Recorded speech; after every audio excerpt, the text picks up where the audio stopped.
What are the Hague Conventions?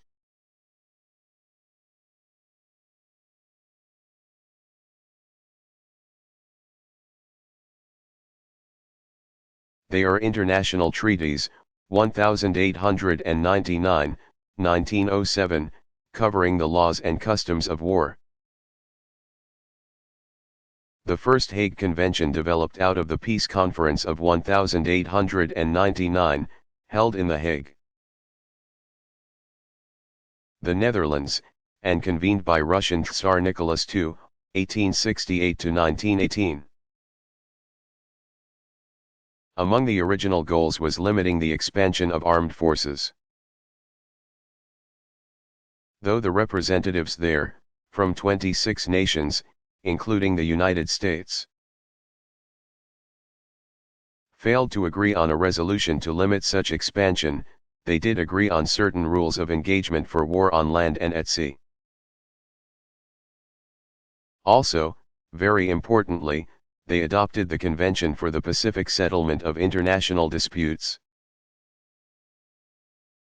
This convention set up the Permanent International Court of Arbitration and Justice, still in existence today. The court is in The Hague, where it is housed in the Peace Palace. A gift of American industrialist and philanthropist Andrew Carnegie, 1835–1919. A later convention, the Second Hague Peace Conference, was held in 1907. Representatives of 44 nations met for a period of 4 months. The Convention of 1907 modified and added to the first. Delegates resolved to meet again in 1915.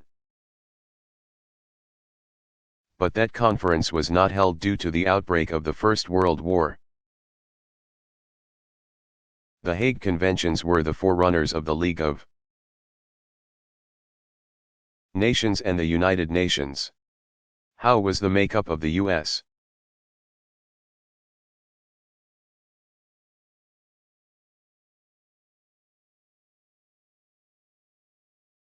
Who was the first woman in space?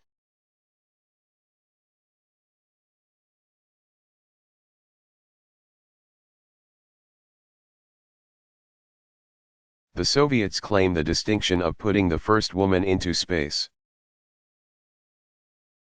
On June 16, 1963, cosmonaut Valentina Tereshkova-Nikolova, 1937, was launched into space aboard the Vostok 6. She spent 3 days circling Earth. It was 20 years before the United States would match the accomplishment. On June 18, 1983, Sally K. Ride, 1951, and 4 other crew members were launched into space aboard the Space Shuttle Challenger. Ride remained with the National Aeronautics and Space Administration, NASA, for 4 years after completing the mission. She served on the Presidential Commission that investigated the 1986 Challenger disaster.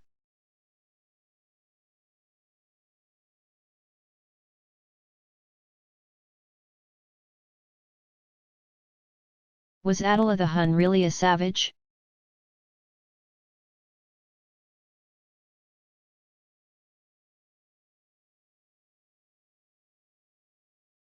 While Attila, c. 406–453, may have possessed some of the worthwhile qualities of a military leader, the king of the Huns was no doubt a ruthless and fierce figure. He is believed to have ascended through the ranks of the Hun army, coming to power as the leader of the nomadic group in 434. By this time, the Huns, who originated in Central Asia, had occupied the Volga River Valley in the area of present-day Western Russia. At first, like his predecessors, he was wholly occupied with fighting other barbarian tribes for control of lands. But under Attila's leadership, the Huns began to extend their power into Central Europe. He waged battles with the Eastern Roman armies, and after murdering his older brother and co-ruler Balda in 445, went on to trample the countries of the Balkan Peninsula and northern Greece, causing terrible destruction along the way. As Attila continued westward with his bloody campaigns, which each Hun fought using his own weapons and his own savage technique, he nearly destroyed the foundations of Christianity. But the combined armies of the Romans and the Visigoths defeated Attila and the Huns at Chalons. In northeastern France, in June 451, which is known as one of the most decisive battles of all time. From there, Attila and his men moved into Italy, devastating the countryside before Pope Leo I, c. 400 to 461, succeeded in persuading the brutal leader to spare Rome. For this and other reasons, Leo was later canonized, becoming Saint Leo. Attila died suddenly and of natural causes in 453. Just as he was again preparing to cross the Alps and invade Italy anew.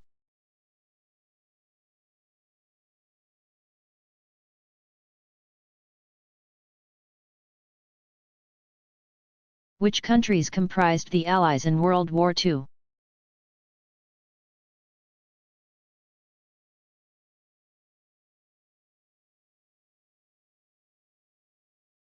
The three major Allied powers were Great Britain, the United States, and Soviet Union.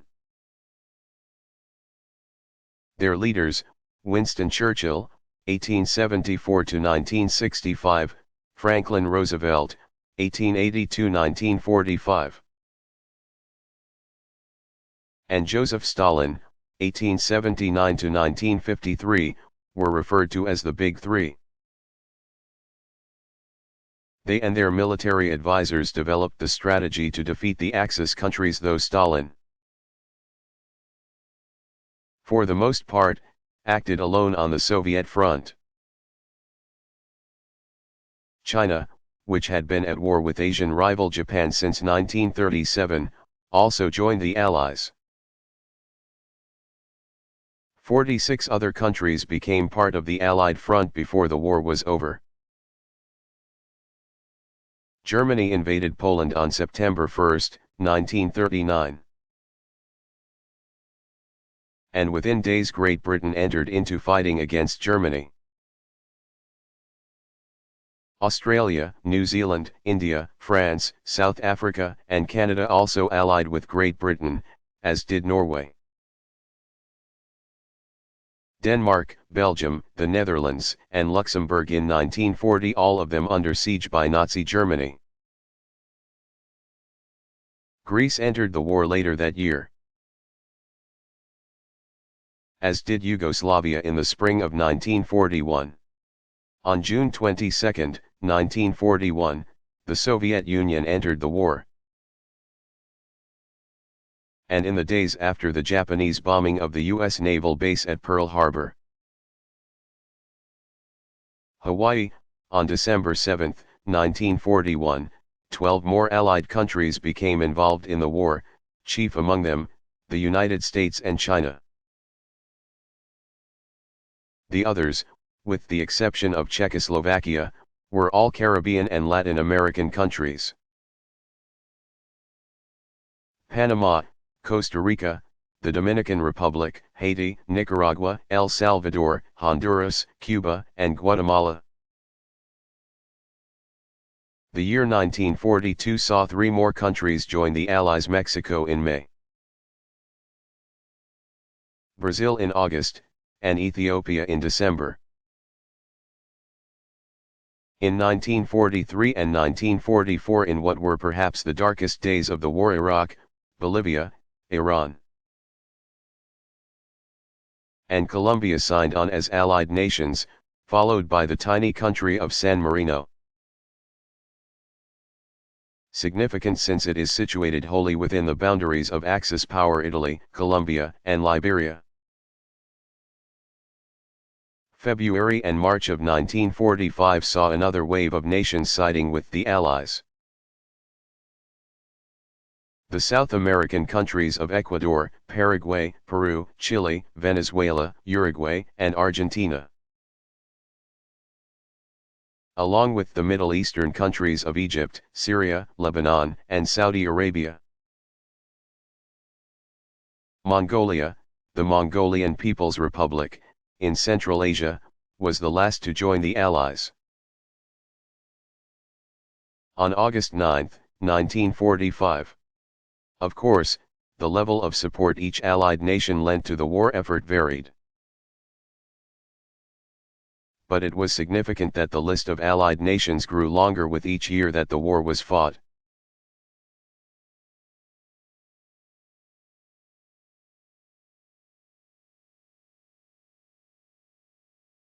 What caused the Spanish-American War?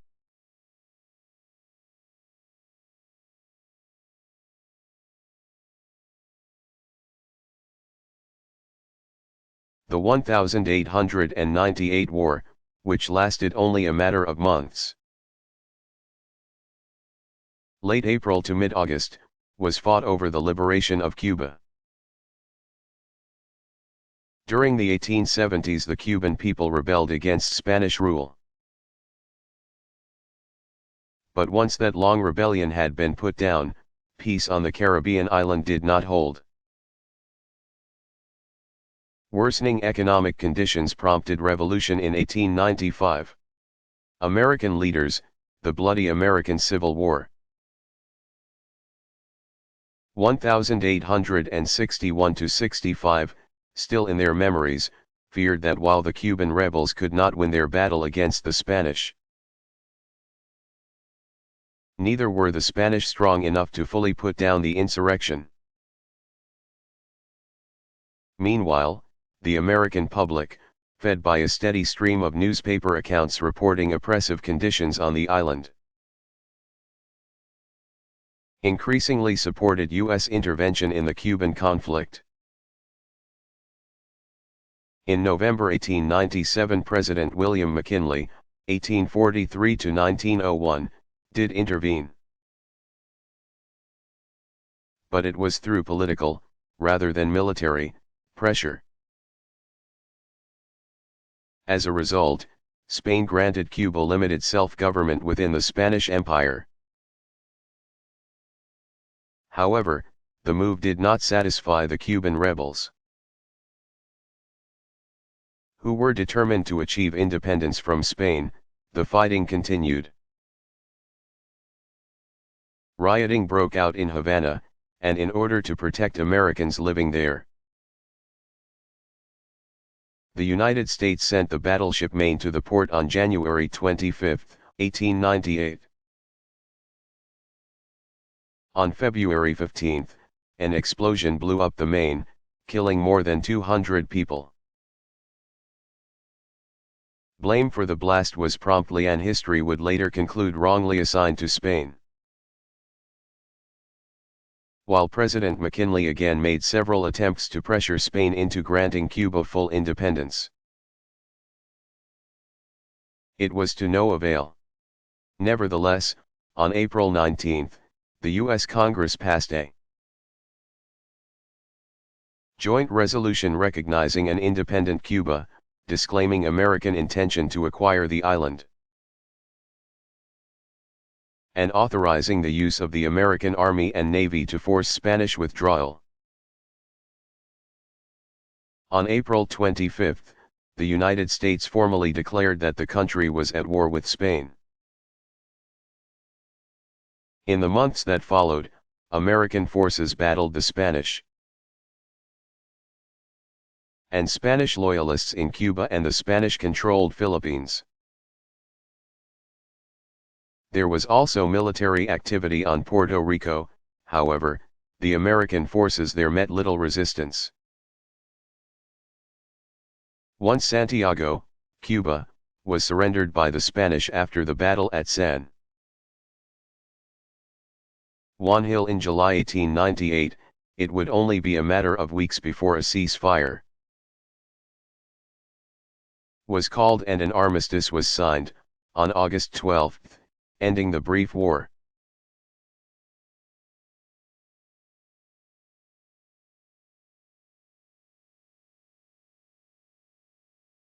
Why was Oppenheimer investigated for disloyalty to the United States?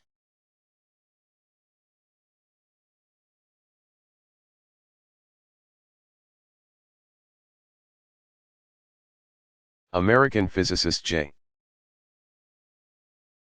Robert Oppenheimer, 1904 to 1967, who had directed the Los Alamos, New Mexico laboratory where the first atomic bomb was developed and built, was investigated by the government in 1953 and 1954 because of his opposition to the United States' development of a hydrogen bomb.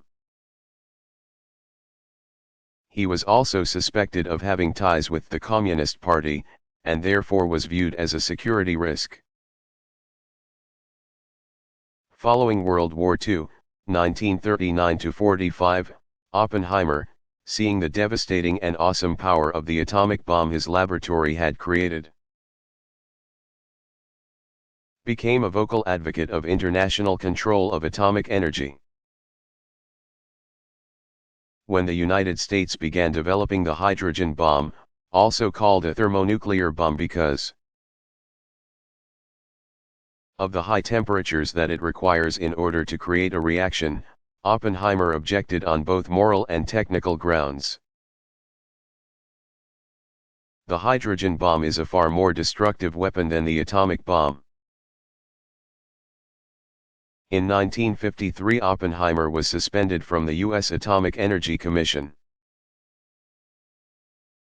(AEC), because he was believed to pose a threat to national security. Hearings were held, but the New York-born scientist was cleared of charges of disloyalty. A decade later, in 1963, the organization gave Oppenheimer its highest honor, the Enrico Fermi Award, for his contributions to theoretical physics. Indeed, Oppenheimer had done much to further the science during his lifetime. As a member of the faculty of the University of California at Berkeley, he established a center for research in theoretical physics. He also taught at the California Institute of Technology, and he served as director of the Institute for Advanced Study in Princeton, New Jersey, from 1947 to 1966. There he knew German-born physicist Albert Einstein. 1879 to 1955, who accepted a position at the Institute in 1933 and remained there until his death in 1955.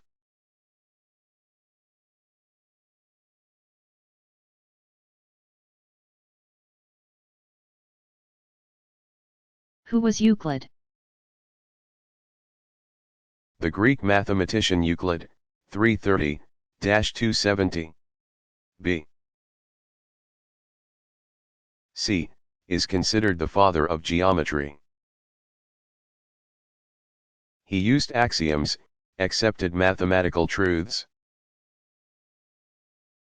to develop a deductive system of proof, which he wrote in his textbook Elements. This book proved to be a great contribution to scientific thinking and includes Euclid's proof of the Pythagorean theorem. Euclid's first three postulates, with which he begins his Elements, are familiar to anyone who has taken geometry. 1. It is possible to draw a straight line between any 2 points. 2. It is possible to produce a finite straight line continuously in a straight line. And 3. A circle may be described with any center and radius.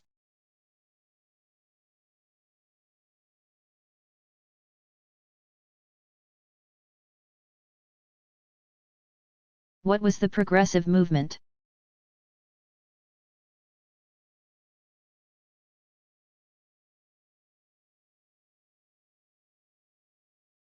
It was a campaign for reform on every level: social, political, and economic in the United States. It began during the economic depression that was brought on by the Panic of 1873 and lasted until 1917, when Americans entered World War I, 1914-18. During the first 100 years of the U.S. Constitution, 1788, federal lawmakers and justices proved reluctant to get involved in or attempt to regulate private business. This policy of non-interference had allowed the gap to widen between rich and poor. The turn of the century was a time in America when early industrialists built fantastic mansions while many workers and farmers struggled to earn a living, when tenement houses sprang up in urban areas to meet, albeit horribly inadequately, the housing needs made present by a steady stream of immigrants. And when labor unions, which had only recently begun to organize, were beset by outbreaks of violence, hurting their fight for better treatment by employers. Observing these problems, progressive-minded reformers, comprised largely of middle-class Americans, women, and journalists, the so-called muckrakers, began reform campaigns at the local and state levels, eventually effecting changes at the federal level. Progressives favored many of the ideas that had previously been espoused by the populists, including antitrust legislation to bust up the monopolies and a graduated income tax to more adequately collect public funds from the nation's well-to-do businessmen. Additionally, progressives combated corrupt local governments, dirty and dangerous working conditions in factories, mines, and fields, and inner-city blight. The minimum wage, the Pure Food and Drug Act, and Chicago's Hull House,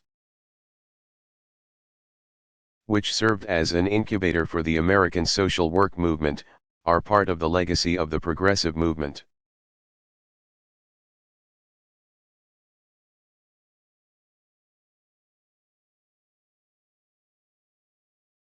What was the Great Northern War?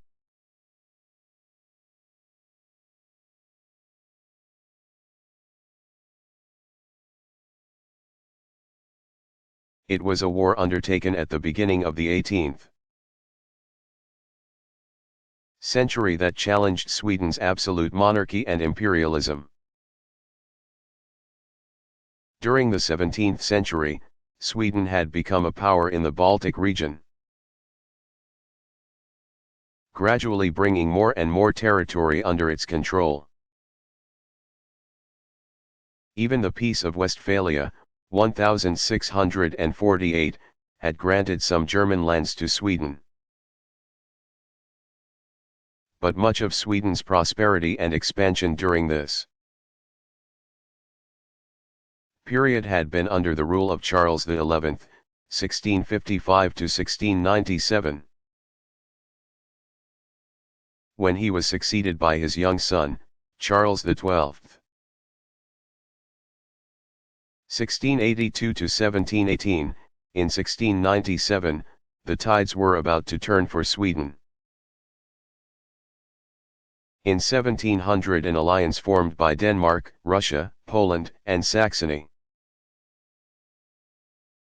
part of present-day Germany, attacked Sweden, beginning the Great Northern War. Sweden readily defeated Denmark and the Russians that same year. But Poland and Saxony proved to be more formidable foes. And Charles XII spent almost 7 years fighting and eventually defeating them. But the Russian army was to have another chance at the Swedish. And this time they were successful, defeating Charles XII's forces in 1709 at Poltava, Ukraine.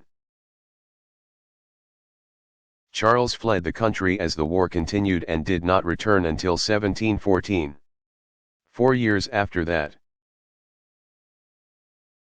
the monarch was killed as he observed a battle, in what is present-day Norway. Much of the country's lands in the Baltic were surrendered. And Sweden's period of absolute monarchy came to an end.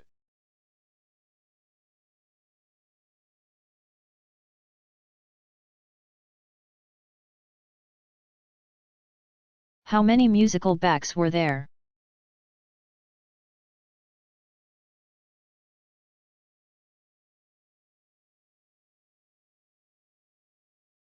Johann Sebastian Bach, 1685 to 1750. Was only one of a long and extended line of competent musicians, some 14 of them. The Bach family was a musical dynasty. JS's father, Ambrosius Bach, 1645 to 1695. Was a court musician for the Duke of Eisenach, and several of J.S. Bach's close relatives were organists in churches.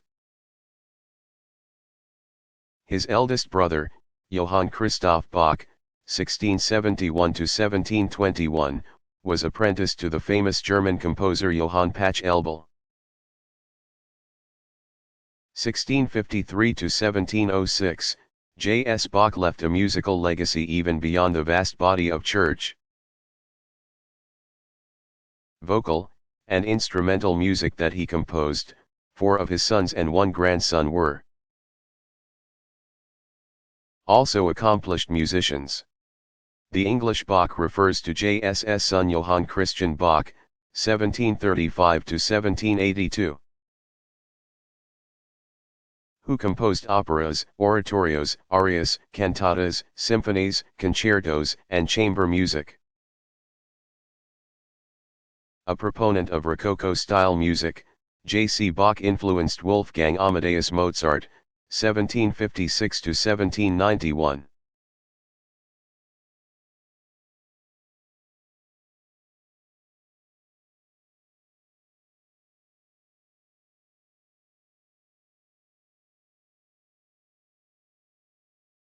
What was trial by ordeal?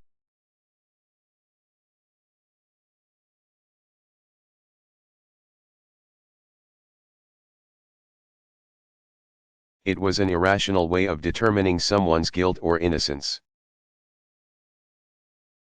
After the fall of Rome, 476, Roman law gave way to the laws of the various Germanic, also called barbarian, tribes in Europe. If someone was charged with a crime, he or she was deliberately injured in some way. If the injury, from a heated iron bar or immersion into hot water, for example, healed within a prescribed number of days, usually 3, the person was declared innocent. If the wound failed to heal, the verdict was guilty. This method for determining innocence or guilt was also called divination, since the court was trying, through the ordeal, to divine, discover intuitively, whether the accused person was guilty. Trial by ordeal gave way to a far more practical, and certainly more rational, form of trial, in which judge and jury presided over the presentation of a case and employed written code or precedent or both to arrive at a verdict. But divination, literally, to predict by supernatural means, was used as recently as the 1600s. When women in Puritan New England were charged with witchcraft, a suspect was bound up with rope and immersed in water. If she sank, she was innocent; if she floated, she was declared guilty. The reasoning being that only someone with supernatural power could float under the circumstances. Those found guilty by this form of trial were put to death.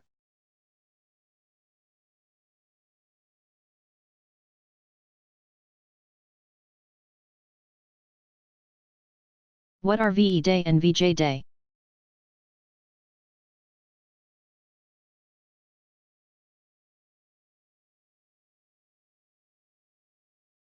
VE Day stands for Victory in Europe Day, and VJ Day stands for Victory over Japan Day. After the German surrender was signed in Reims, France, the headquarters of General Dwight D. Eisenhower 1890–1969, in the wee hours of May 7, 1945, U.S. President Harry S. Truman.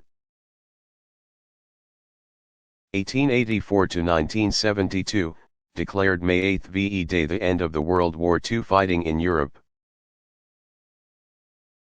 But it was not until the Japanese agreed to surrender on August 14, 1945, that World War II ended. September 2, 1945, was declared the official VJ Day since it was then that Japan signed the terms of surrender on the USS Missouri anchored in Tokyo Bay.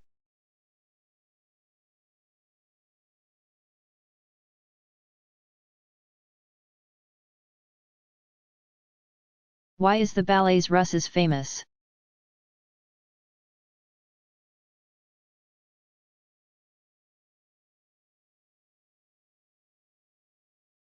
The notoriety of the ballet's Russes began on a May night in 1909. It was then that the company, created by Russian impresario Sergei Diaghilev, 1872–1929, performed innovative ballet choreographed by Michel Faucon, 1880–1942.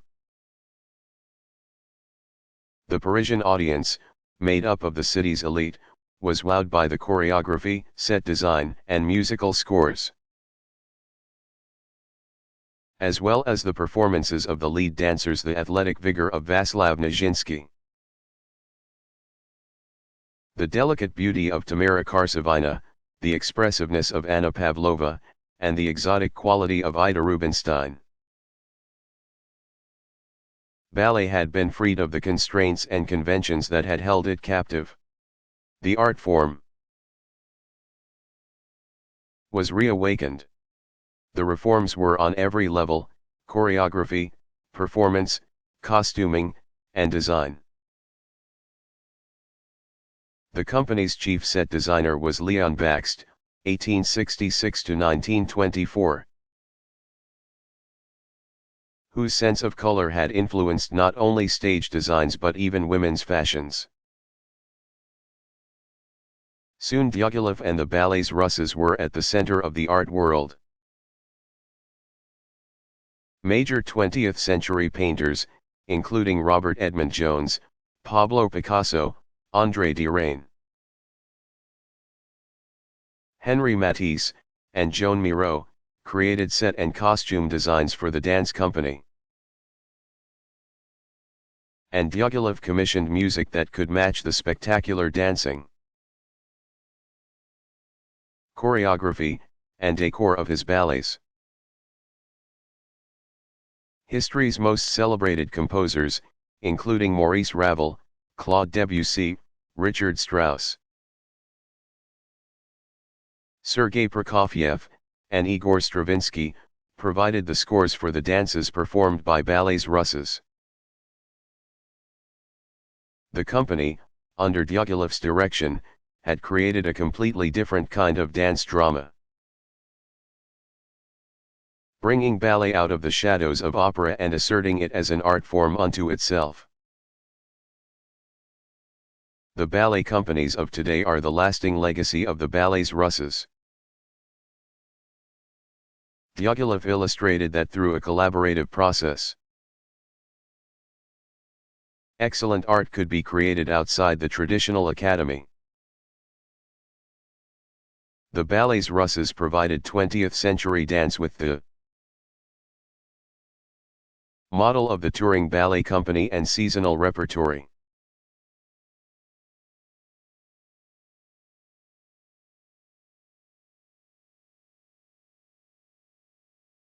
Is the bombing of buildings a new phenomenon?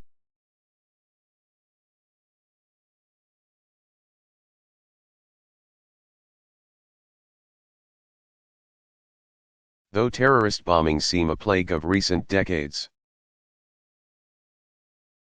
the history of such strikes goes back to a time before the word terrorism was part of everyday language.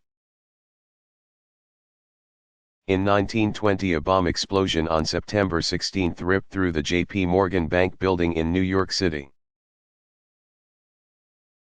killing 39 people, 30 of them instantly, injuring 300 more, and causing $2 million in property damage.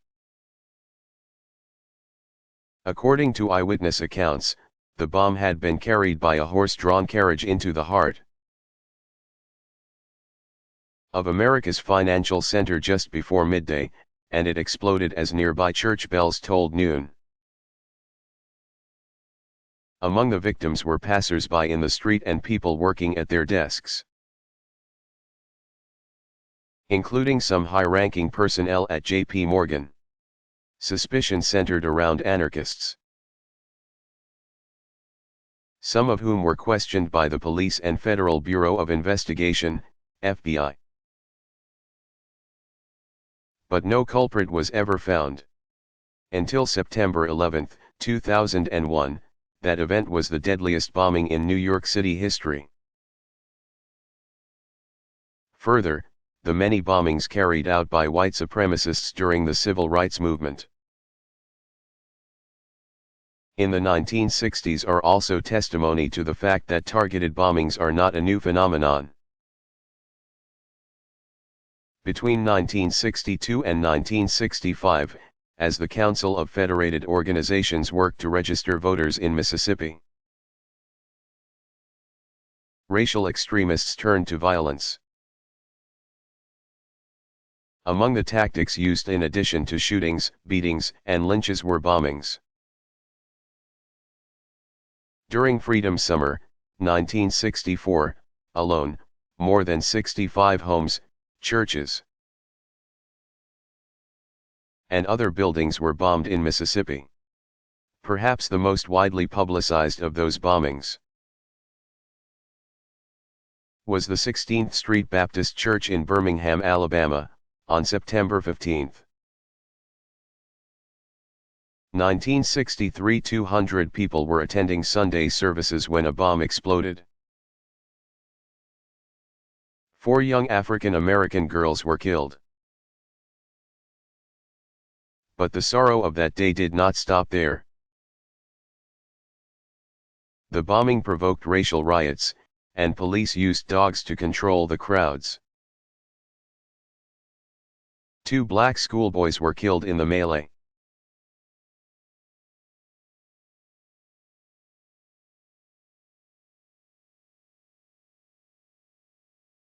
What was the charge up San Juan Hill?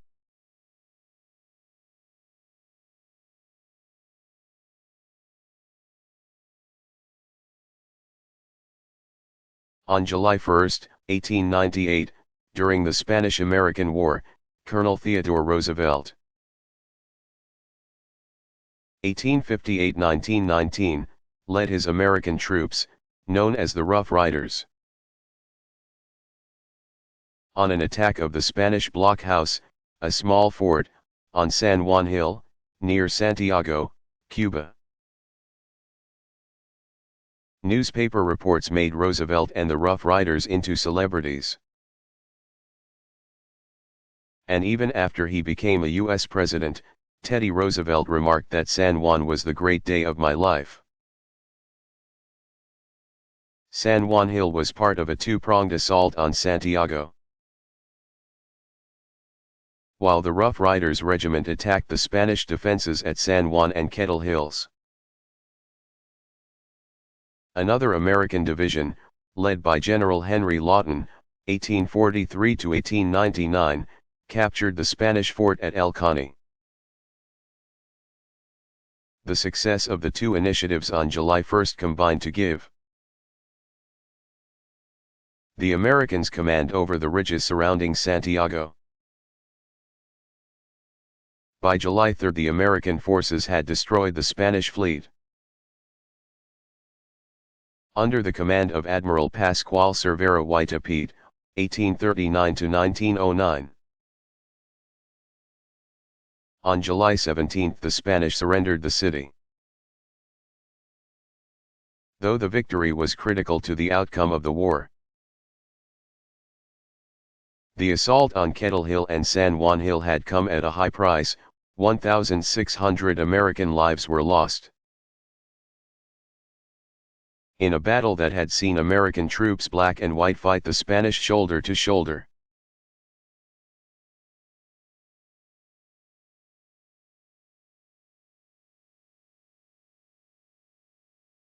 What was Bloody Sunday?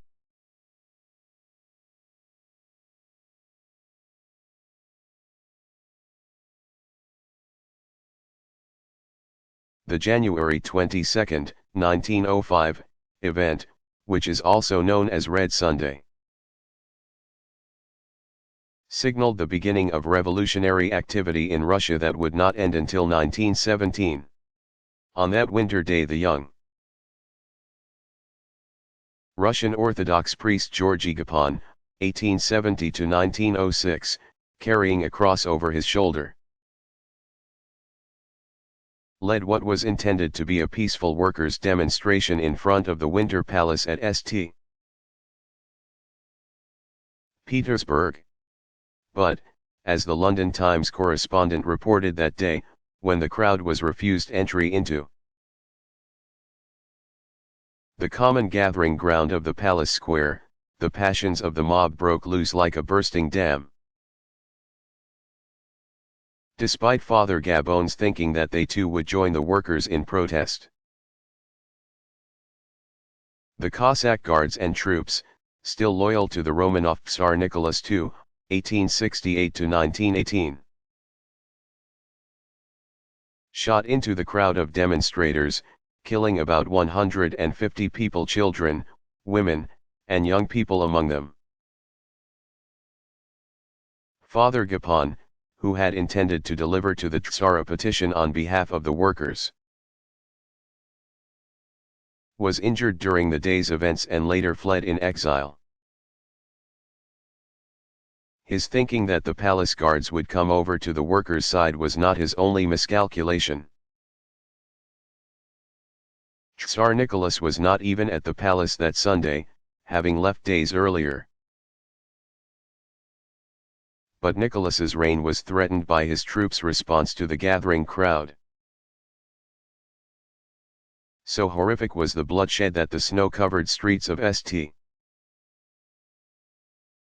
Petersburg were stained in red, and the correspondent for the French newspaper Le Matin reported that the Cossacks had opened fire as if they were playing at bloodshed. The event sent shockwaves through the country, where hostilities had been mounting against Nicholas's ineffective government. It also stirred up unrest elsewhere, including in Moscow where, in a related event, the Tsar's uncle, Grand Duke Serge, was killed in early February. The death was a sure sign that popular anger had been focused on the Tsar and his family. In the countryside, the peasants rose up against their landlords, seizing land, crops, and livestock. The events foreshadowed the downfall of Tsarist Russia, though the outbreak in 1905 was unsuccessful in affecting any change, and Nicholas remained in power for 12 more years. He was the last Tsar to rule Russia.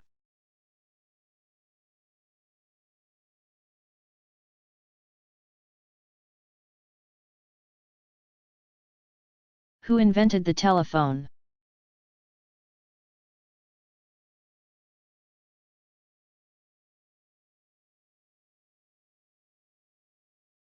For more than 100 years Alexander Graham Bell, 1847 to 1922, was credited with inventing the telephone.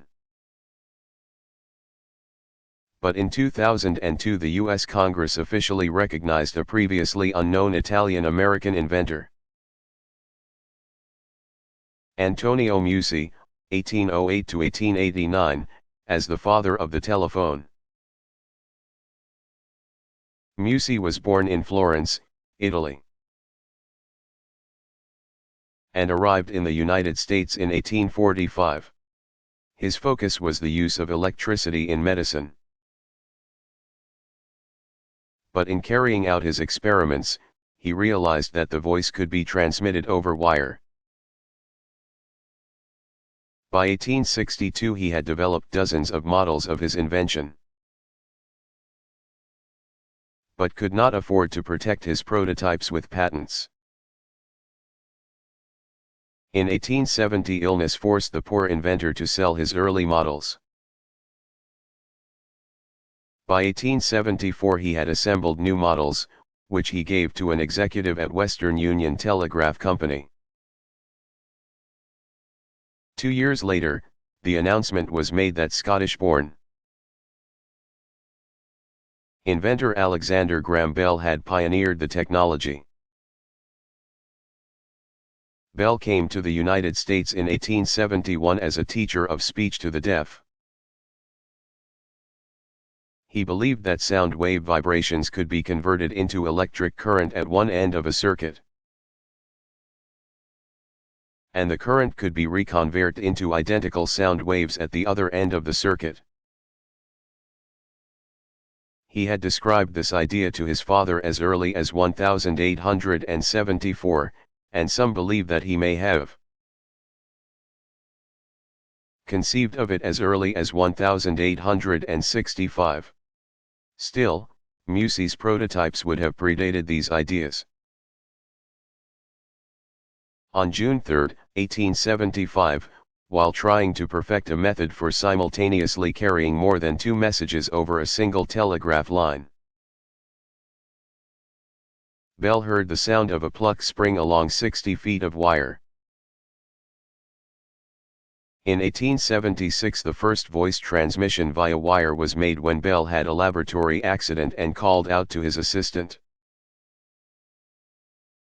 "Watson, please come here. I want you. Thomas Watson."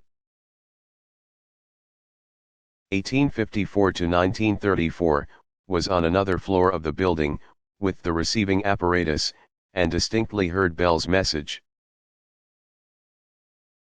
That same year, the Bell telephone was patented in the United States and exhibited at the Philadelphia Centennial Exposition. Musi died in poverty in 1889. His recognition as the father of telephony was the result of persistence on the part of Italian Americans who wished to set the record straight. In fact, in 1871, 5 years earlier than Bell's first voice communication, Musi had secured a certificate stating his paternity to the invention of the telephone, which he called the teletrophone.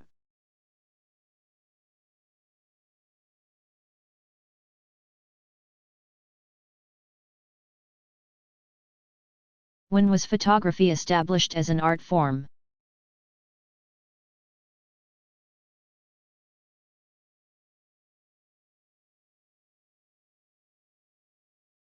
In the early 1900s. Alfred Stieglitz, 1864 to 1946, is the acknowledged father of modern photography. His interest in the medium began when he was just a toddler, At the age of 2, he became obsessed with a photo of his cousin, carrying it with him at all times. When he was 9 years old, he took exception to a professional photographer's practice of using pigment to color a black and white photo, complaining that this spoiled the quality of the print. Between 1887 and 1911, Stieglitz worked to establish photography as a valid form of artistic expression, a pursuit for which he was sometimes publicly derided. He believed that photography should be separate from painting, but on an equal footing as an art form. He also strove to differentiate photography by instilling it with an American essence. The streets of New York City became his subject. By the time Stieglitz founded the Photo Secession Group in 1902, he had developed a uniquely American art form. Stieglitz also published and edited photography magazines, most notably Camera Work, 1903-17. After an unhappy first marriage, in 1924, Stieglitz married American artist Georgia O'Keeffe.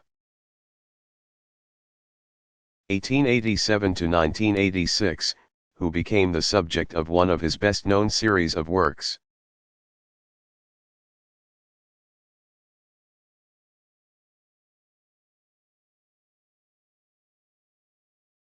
What was the Reformation?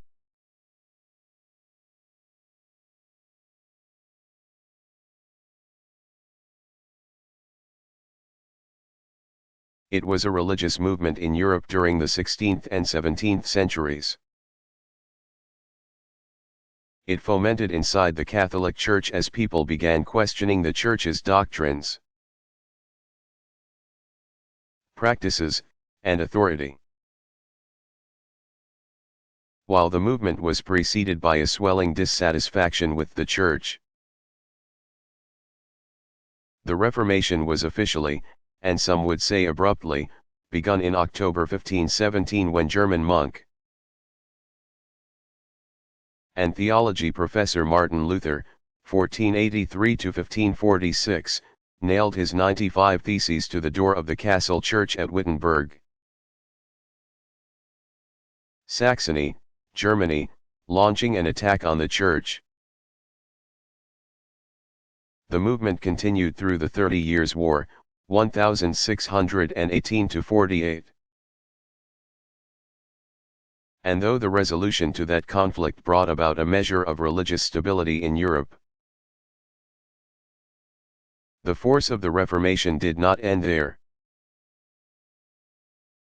Both the freedom of dissent and the Protestantism people know today are the byproducts of the movement.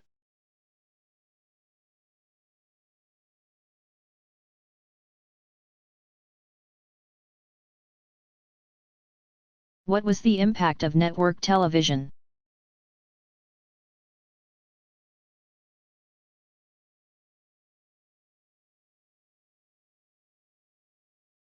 The big three networks rose to power in the 1950s and dominated television for the next 2 decades.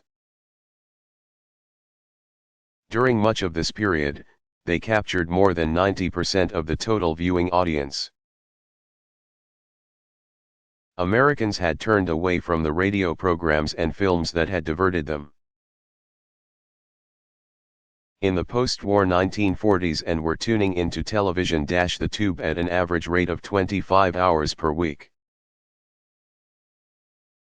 leaving little time for any other recreational pursuits.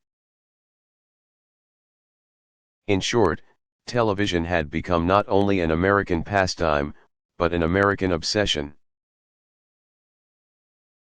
Radio, which had given birth to television, both NBC and CBS were radio networks before they began developing TV programming, saw its revenue cut in half almost overnight. It not only lost audiences and advertisers to TV, but lost popular programs and stars as well. Radio turned its attention to an emerging new art form, rock and roll. The move was a success, as young listeners tuned in to hear the music that was considered too raw to be included in the evening TV lineup. Film felt the effects of television as well, as audiences stayed home to be entertained.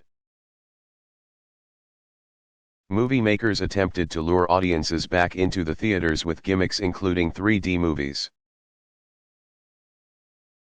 Panavision, Cinemascope, and Circle Vision. Hollywood abandoned the Western and other B-movies in favor of big-budget blockbusters,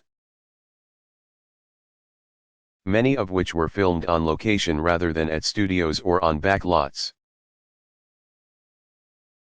Studios even forbade their stars from appearing on TV, but they soon relented. Cooperation between the two industries is what saved film. Studios sold old movies to the networks for broadcast and provided production talent and facilities to television. Newspapers were least affected by the tremendous popularity of television.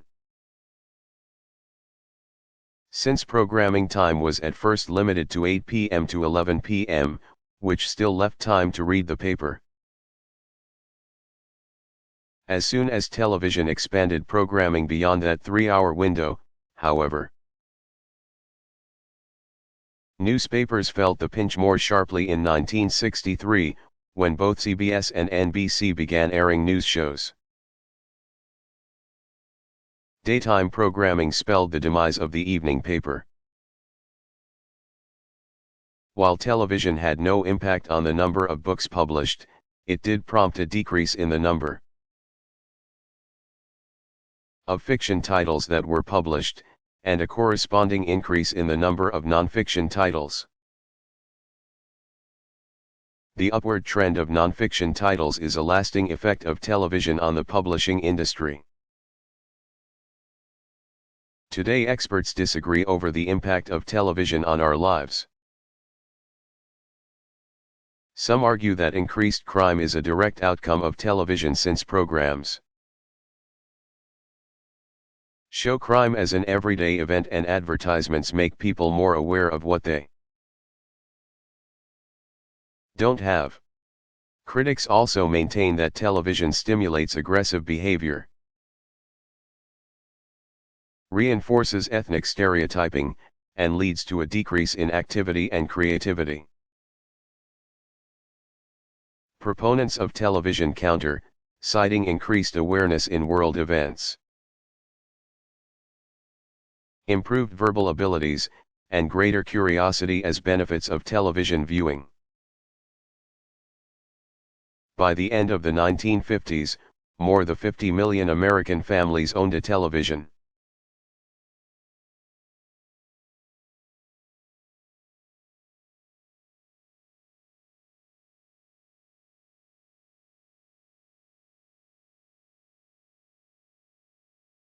Where does golf sensation Tiger Woods rank among the greats?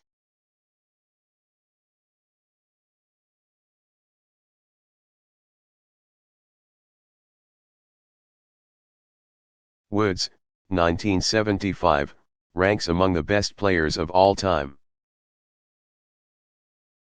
In 1999 he won 8 tournaments, including the Professional Golfers Association, PGA, and Tour Championships, and he was the first player to win 4 consecutive starts since Ben Hogan. 1912 to 1997, in 1953, Hogan won a total of 5 tournaments that year. In 2000 Woods went on to win 9 tournaments, and in 2001 and 2002 he had 5 wins each season, giving him a total of 27 wins in 4 years. In July 2005, with his victory at the British Open, Woods became only the fifth player in golf history to complete a career Grand Slam, winning golf's 4 major tournaments: the Masters, the US Open, the British Open, and the PGA Championship. In 2001 he became the first player to consecutively win the Grand Slam. This impressive run alone assures Woods a place in the annals of golf history. As of mid-2005, Arnold Palmer, 1929, remained the PGA leader for the number of wins in any 4-year period. Between 1960 and 1964 he racked up 29 first-place finishes. He was also the first player to win the Masters 4 times, 1958, 1960, 1962, and 1964. A couple of other legendary names in golf tallied record numbers of wins in short periods to dominate the sport. Ben Hogan won 30 tournaments in 3 seasons, 1946-48, and Byron Nelson, 1912. Won 26 tournaments in just 2 years, 1944 and 1945. Sam Snead, 1912-2002, and Jack Nicklaus, 1940. Dominated the sport over the course of decades. Snead holds the record for the most wins in a career, 81. And Nicklaus follows with 71. At the age of 24, Woods was already the PGA's career earnings leader. To put this in perspective, in 1999 he won $1 million more for the year than golf legend Jack Nicklaus made in his entire PGA Tour career. Woods' ability and appeal combined to help raise earnings overall for the sport. He was credited with expanding golf's horizons by bringing new fans to the game. According to ESPN the magazine, ratings for the final round of each of the 4 majors collectively jumped 56% in 1997 when Woods broke the Masters scoring record. He shot 270 over 72 holes to finish 12 strokes ahead of the second-place winner. At the end of the 2004 season and despite a slump, Woods remained on top for career earnings. But he was followed very closely by Vijay Singh, 1963.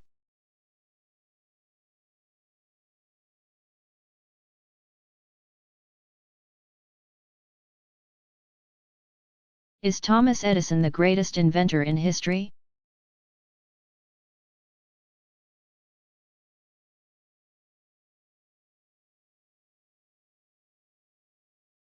Some believe that he is, and for good reason.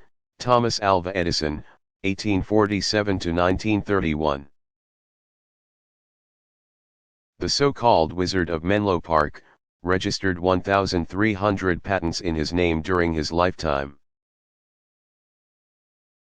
More than have been credited to any other individual in American history. His best-known inventions include an automatic telegraphy machine, a stock ticker machine, the phonograph.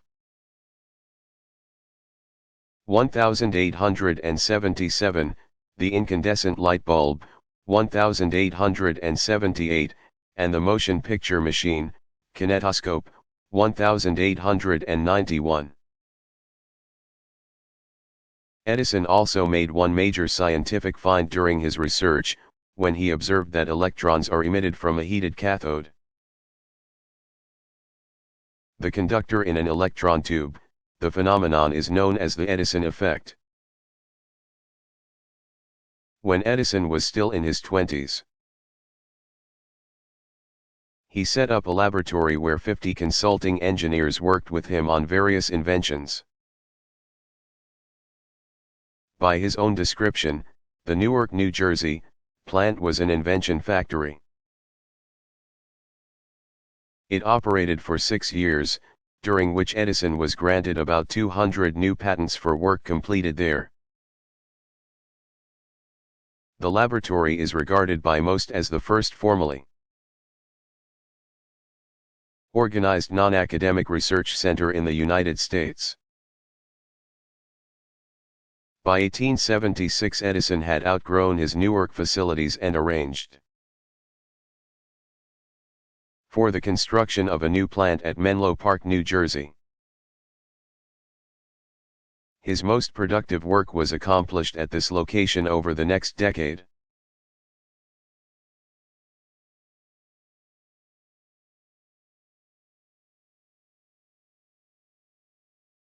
What happened to the Tacoma Narrows Bridge?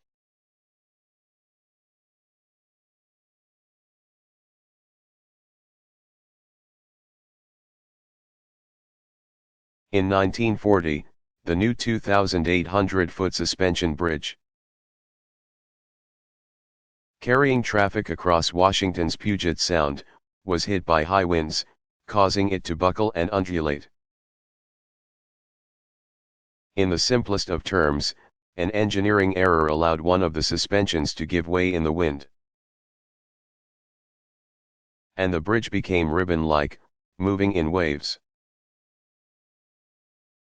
It was 10 years before a second span was opened over the body of water.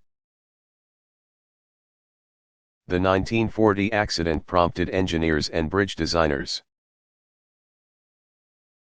to be more cautious in the design of suspension bridges. The first wire suspension bridge in the U.S. was built in 1842, the 358-foot long and 25-foot wide bridge spanned the Schuylkill River, near Philadelphia, Pennsylvania. It was supported by 5 wire cables on either side, and was built by U.S. civil engineer Charles Ellet, Jr. 1810 to 1862, the first chain suspension bridge in the U.S. was built in 1800.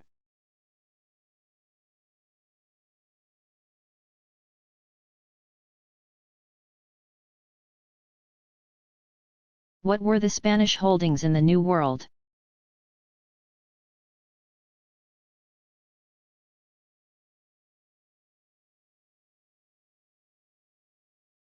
New Spain comprised much of the Spanish possessions in the New World during the colonial period.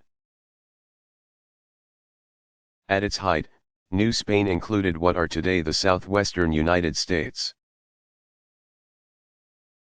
all of Mexico, Central America to the Isthmus of Panama, Florida, much of the West Indies, islands in the Caribbean, as well as the Philippines in the Pacific Ocean. The Viceroyalty, province governed by a representative of the monarch, was governed from the capital at Mexico City beginning in 1535. In 1821 a Mexican rebellion ended Spanish rule there, and the colonial empire of New Spain was dissolved. By 1898 Spain had relinquished all its possessions in North America. Its last holdings were the islands of Cuba, Puerto Rico, Guam, and the Philippines, which were ceded to the United States after Spain lost the Spanish-American War, 1898. During the colonial period, Spain also claimed other territories in the New World in northern and western South America. Most of these holdings fell under the Viceroyalty of Peru, which was administered separately from the Viceroyalty of New Spain. These possessions were also lost by Spain by the end of the 1800s.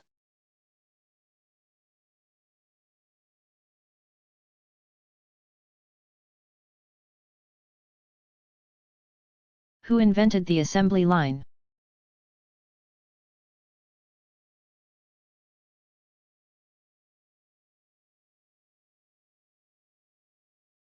Ford Motor Company founder Henry Ford, 1863 to 1947, is credited with the creation of the assembly line, an industrial innovation that allowed cars to be produced quickly and efficiently. In 1913, 10 years after founding Ford Motor Company, Henry Ford installed the first moving assembly line in one of his Model T manufacturing plants. The innovation proved to be the beginning of the consumer age. The assembly line allowed greater efficiencies in auto production, which, in turn, reduced the price of a quality car, putting it in reach of the ordinary person. Soon, manufactured goods of every variety would be mass-produced.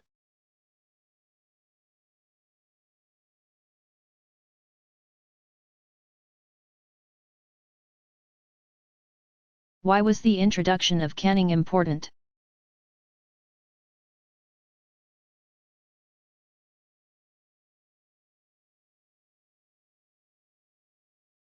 The advent of canned foods not only created an industry,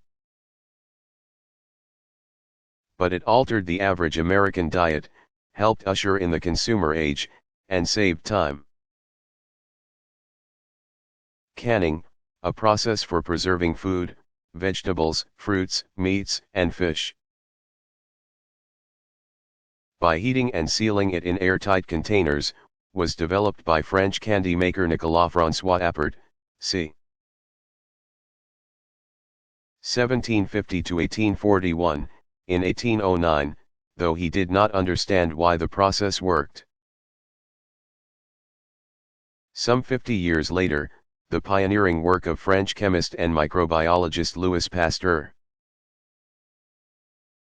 1822 to 1895, explained that heating is necessary to the canning process since it kills bacteria, microorganisms, that would otherwise spoil the food. Canning was introduced to American consumers in stages.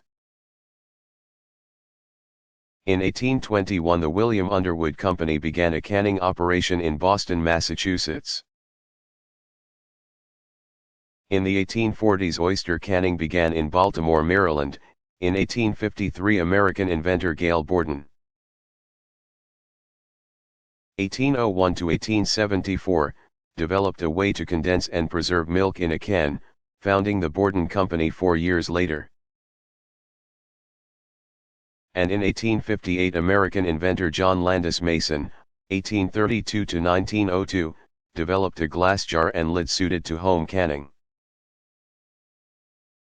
Though early commercial canning methods did not ensure a safe product and many American women avoided the convenience foods, the canning industry grew rapidly. At least in part due to the male market, which included cowboys in the West. Between 1860 and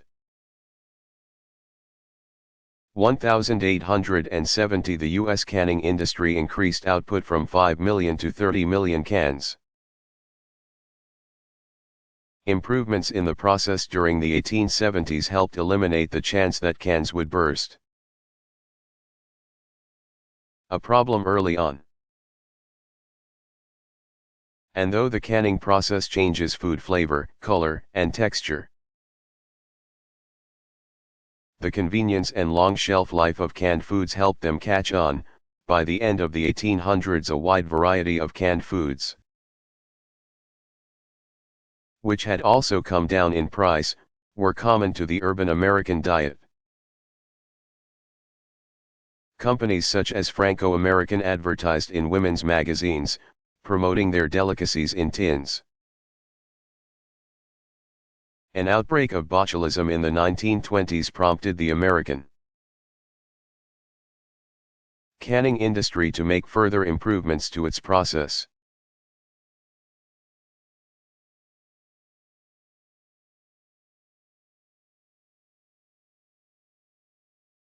What impact did Love Canal have?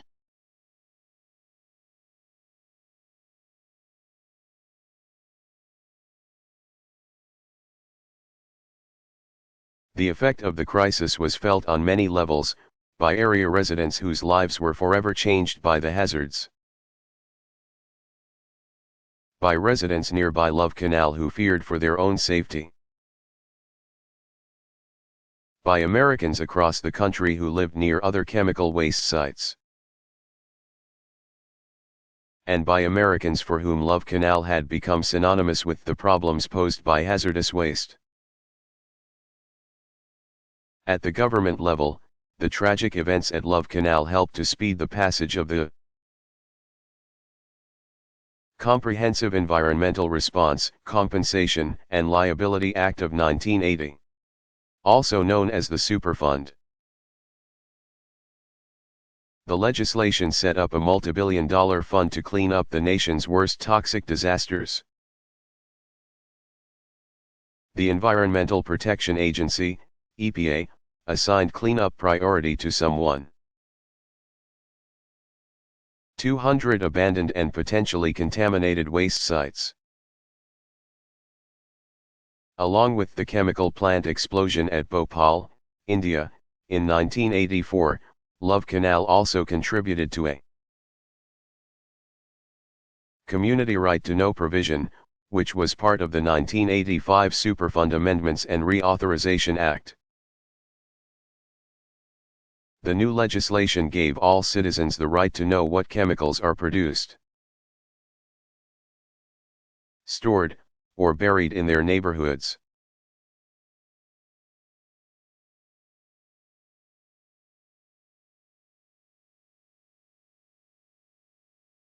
Why was Macedonian King Alexander known as the Great?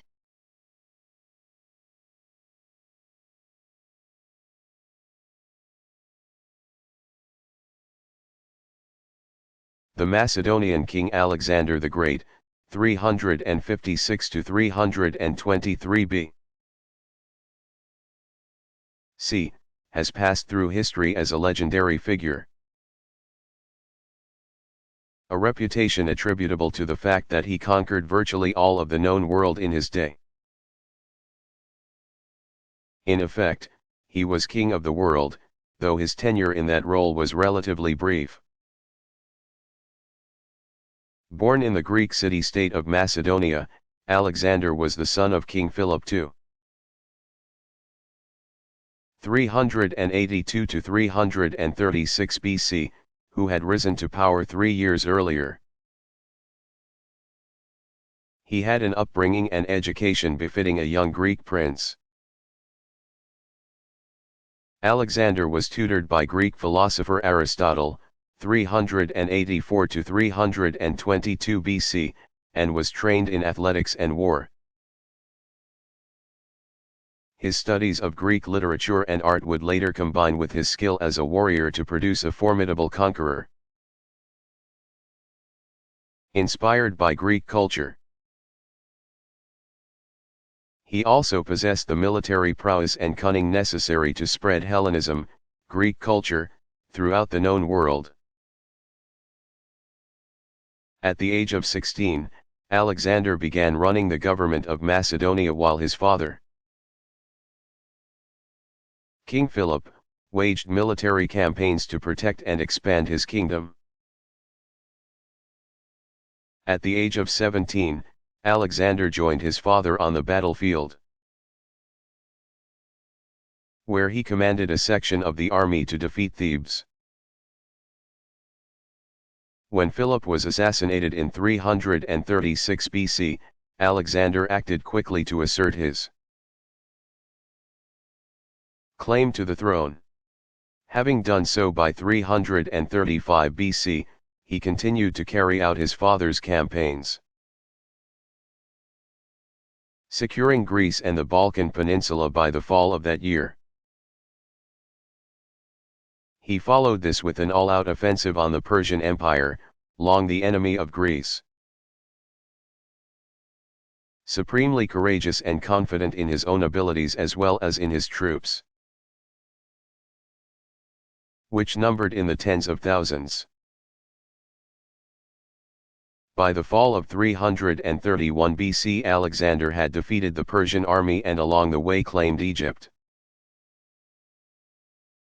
The centuries-old Persian Empire crumbled, and the young Macedonian king proclaimed himself Lord of Asia. Still, he pressed on, claiming Afghanistan, where he solidified his claim by marrying a young princess, and then India. He was poised to take the Arabian Peninsula in 324 BC when he died of fever. He was 33. His vast kingdom, which he had ruled leniently but nevertheless authoritatively, was divided among his former generals.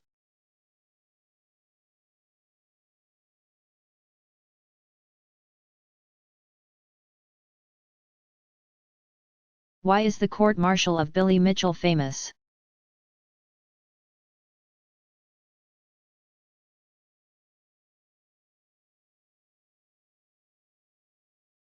The 1925 military trial of William Billy Mitchell, 1879 to 1936, made headlines because of the defendant's open and controversial criticism of the U.S. military. A U.S. general in World War I, 1914-18, Mitchell returned from the experience